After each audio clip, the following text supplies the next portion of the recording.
Tears, tantrums, and not exactly going to plan behind the scenes over in Washington, D.C., as Meghan Markle once again took to the stage to tell you exactly how successful she is.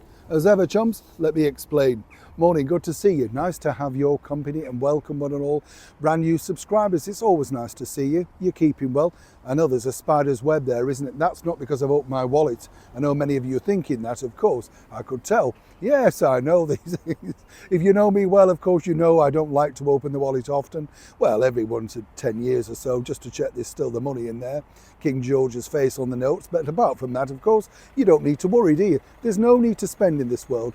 Everything in life is free, that famous song said, isn't it? Like this channel, it's all free. That's what I love. I thank you so much for noticing this. Do tell your friends, there's no tip jar, you don't have to buy anything, and I'm not promoting anything. I'm trying to tell you the stories, of course, that come to me all via this wonderful array of contacts, like this particular story about Meghan Markle's latest foray into the world of tech. Meghan decided to take to the stage in Washington, D.C. to tell us exactly how successful she was as an entrepreneur. And this is a farce in itself, let's be honest, chums, right? Simply because we all know that Meghan has been a flop at Spotify, at Netflix, as whatever it was before, American Riviera Orchard. And I'm not sort of throwing cold water on these things, I'm just basically stating facts.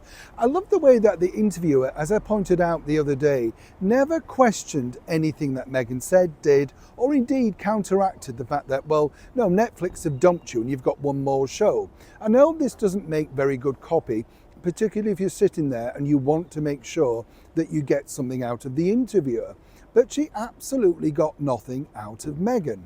But what Meghan really didn't like was the fact that, well, one or two bits in particular, she did not like the fact that the room wasn't full. You see, she believed and was told that lots of people would be coming along, influential people, potential investors, people that might want to look, meet, get pictured, that sort of stuff, to push the As Ever brand along. And Meghan had a very much curated speech, the one that she wanted you to know. You know, the sort of thing about she's not looking to sort of partner with big brands, but looking for other things so that she could develop it, etc. This was all very much a rehearsed speech. Now, make no mistake, Meghan had trained for that interview. As someone who offers media training to many famous people, politicians and alike, you can tell whether somebody knows exactly when to bring in that conversation. And the key points with Meghan were the fact that she pushes her hair behind her ears often, and also taps her nose to remind herself this is the point where she looks and absolutely wants to accentuate a certain point, like, you know, we were nesting, we were recuperating. That's an absolute farce. Meghan and Harry tried very hard to get deals going while they were both living at Kensington Palace. Jeffrey Katzenberg, the former boss of Disney, told me that himself. And he was trying to set up a streaming company at the time and had one-to-one meetings, but wasn't struck by their ideas. So that's lie number one. Well, if you want to put it in numbers, there were many. However, behind the scenes, where it really started to take off and take a dip for the worst was the fact that the lackluster applause, the lackluster sort of connection with the audience, and the fact that apparently when Meghan and Alison first walked in, Meghan herself, according to a source, felt, or at least maybe thought, shall we say, that the audience should be on its feet applauding. I mean, this is the second coming. This is a woman, of course, who's now decided to sell jam. You get the picture. And this whole point of this Washington, D.C. thing was to pivot now into the next sphere, because Meghan knows herself she can't keep stirring pots of jam or simply putting white labels on other pots of people's jam. My opinion, that's it.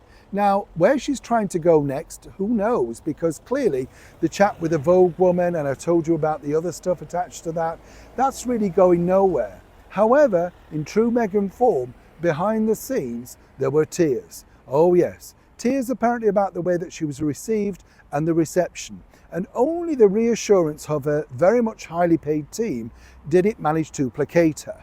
But here's the problem, you see, because as Meghan stated on the stage herself, she doesn't want to know about comments, she doesn't want to know about negativity. And this is the problem, they're hiding the truth away from a malignant narcissist, whichever way you want to look at it. And the other side of the coin is, of course, all of this was being filmed. And according to a very well-placed source, eruptions behind the scenes, because clearly nobody wanted, or if that particular footage got into the wrong hands. So what you saw was very much a curated reel from Meghan Markle alongside the man in the cockpit, her smiling, the 95 footage, the song by Dolly Parton. Exactly the sort of thing that she'd hoped it would have been, but sadly wasn't. Now, as for Fortune magazine, as you know, this was a paid gig, not by them, but by Meghan. And what's more interesting is the figures don't lie. They expected that particular interview to shoot through the roof, maybe hit 1 million very quickly. Sadly for them, they're realising that even sitting down and once again discussing her rather limited success, it doesn't necessarily mean viewers want to join in. Either way, back to the drawing board. Neil Sean in the very heart of the United Kingdom.